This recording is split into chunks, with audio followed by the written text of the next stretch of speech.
It was the early hours of the morning, still dark out, when Moon finally returned to her cave to sleep. Once again, she'd waited to hear Darkstalker's voice. She'd waited for him each night, believing he slept during the day, wherever he was. After the catastrophe of seeing that vision of Turtle attacking his sister, she needed to hear her mystery voice's guidance. But nothing, just like the last 3 days. So she returned to her cave, to her little nest made of moss and leaves that she'd scavenged from the mountainside. Her body was reluctant to get into her new routine of sleeping half the darkness away, but she had to in order to appear more approachable to the daytime dragons. Almost instantly, she fell into dreams. At first it was the usual, as far as dreams went. A mixture of usual fragments of her day, her thoughts, or the thoughts of dragons she'd heard. Then it became more focused, and she saw memories. Waiting for her father to return for days. Having been instructed to stay hidden and undetected, she'd waited patiently in her little den. But he didn't come. Eventually she grew so worried, so hungry, she was forced to leave her nest and hunt for herself. When she finished her kill, her father appeared and praised her for finally growing to be self-reliant.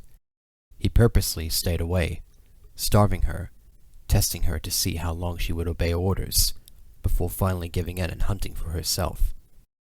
And then it went into a nightmare. Her father stood over her whilst 3 other nightwings pinned her down by her wings and tail.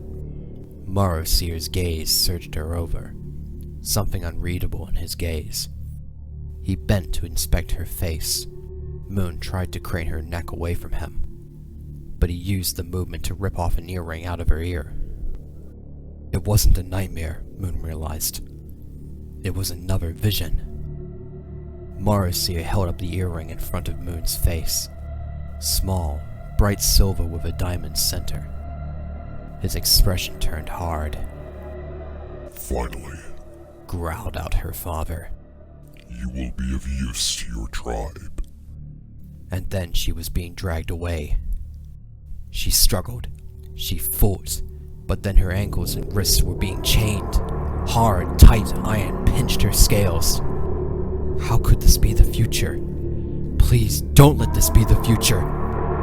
The Nightwings were taking her to the deepest depths of the forest, their minds shouting into her that she was a traitor, dirty scum that needed to be taught her place.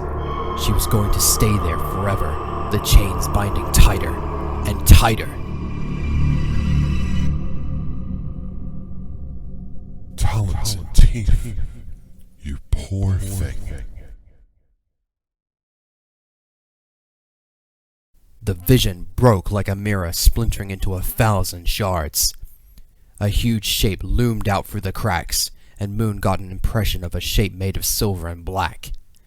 Vast talons closed around hers, and she was suddenly yanked out of the chains, out of the forest, out of the vision, and into darkness.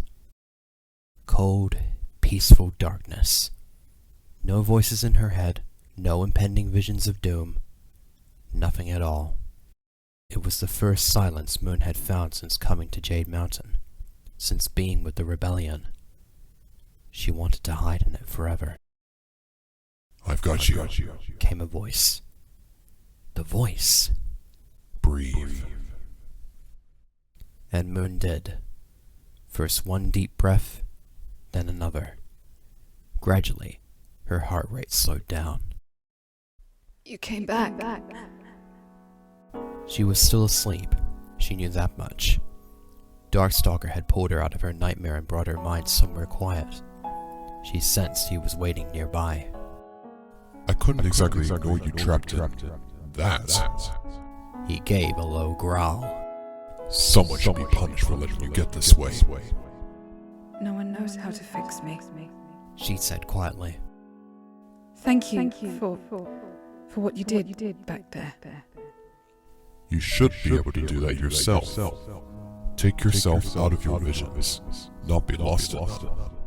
That wasn't a vision. Moon refused to believe it.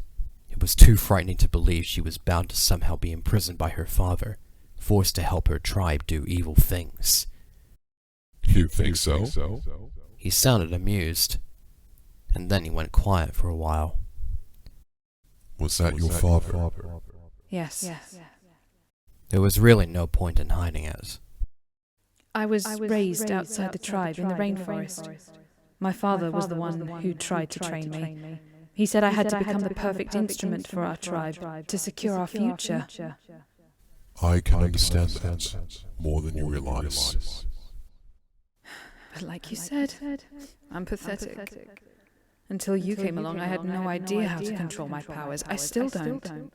Oh, Moon, don't you see? You aren't the defective one. They are.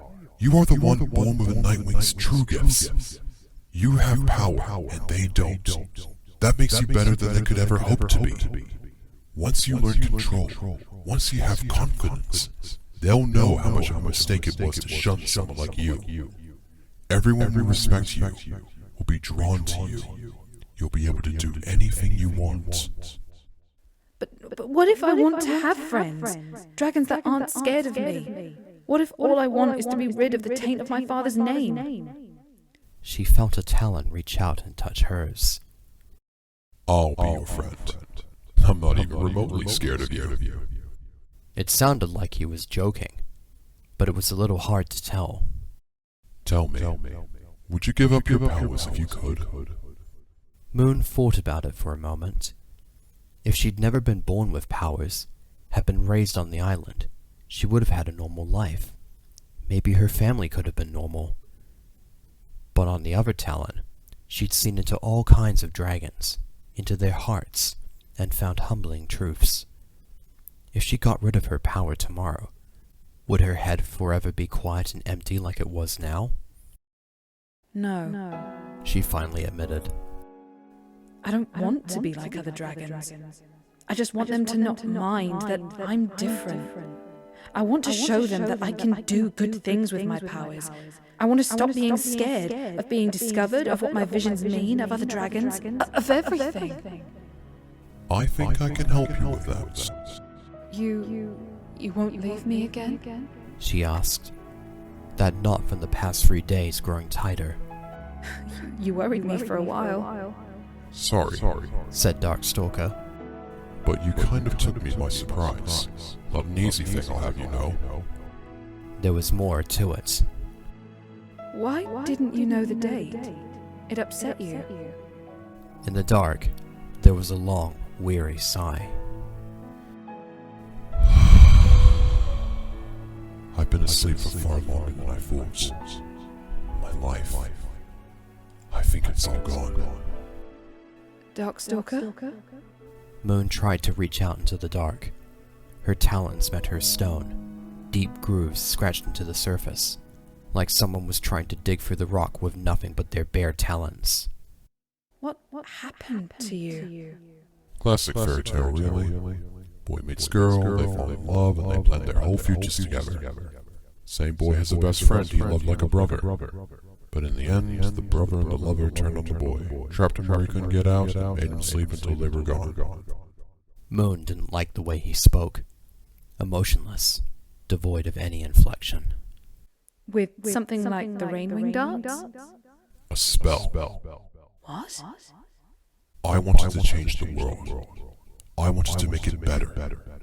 I wanted to make a world where little dragonettes wouldn't be abused with the expectation to save their tribe. His words seemed to hum beside her ear, as if he was right behind her. But no Nightwing shared my vision. I was deemed an enemy of the tribe. My best friend, well, my nemesis if you want to be dramatic, and my love, they feared me too. They lured me away and tricked me. And you've been imprisoned ever since. I woke up 6 months ago. I don't know why. Memories of that fateful night in the rainforest flashed through Moon's mind. A comet. It flew across the sky at the same time, so low it caused earthquakes. That's what made the volcano erupt. Must have been that. Darkstalker hummed thoughtfully. There was a spell on a bracelet. It must have snapped off in the quakes.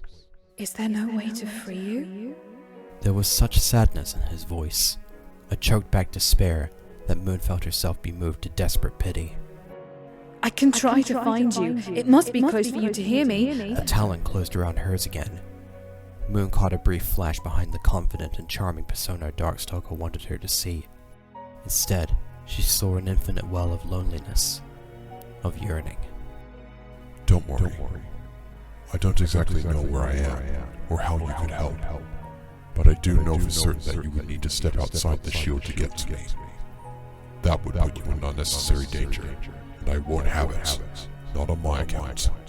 I'm not in any pain, so don't fret. But I can't just leave you. Talking with you is enough. Now that we have each other, neither of us are alone. For some reason, that made Moon smile. It would seem we're kindred spirits. I wouldn't mind being haunted if it were by a friend. Well, I wouldn't say this is a haunting exactly. More like me desperately clinging to my only means of conversation. And I meant it earlier. I'll help you with your powers, as much as I can. Just you wait, little Moon. Under my tutelage, you shall learn to wield the powers of your mind like a god. Maybe just being competent would be a good start. Baby steps, my dear. Baby steps. And I won't give up. We'll find a way to figure out where you are, to get you free. Moon, you have no idea of the comfort that can be found in a simple promise.